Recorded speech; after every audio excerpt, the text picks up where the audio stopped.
तर आता मी हे स्नेक सोडते. हे नाग आहे.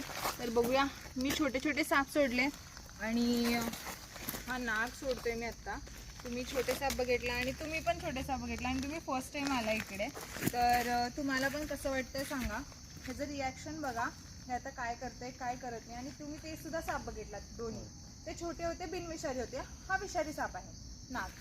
तर असंच बसू शकते आणि कळणार पण नाही की जिवंत आहे काय आहे, पण चट करून रिॲक्ट पण करतो आणि निघून पण जातो. आत्ता जस्ट तुम्ही बघितला की कसं शांत बसला होता, जसं की तो मेलाय, सोंग करत होता आणि आता लगेच ॲक्ट करून लगेच निघून पण गेला. खरं बाईट नाही केला, बरोबर ना सर?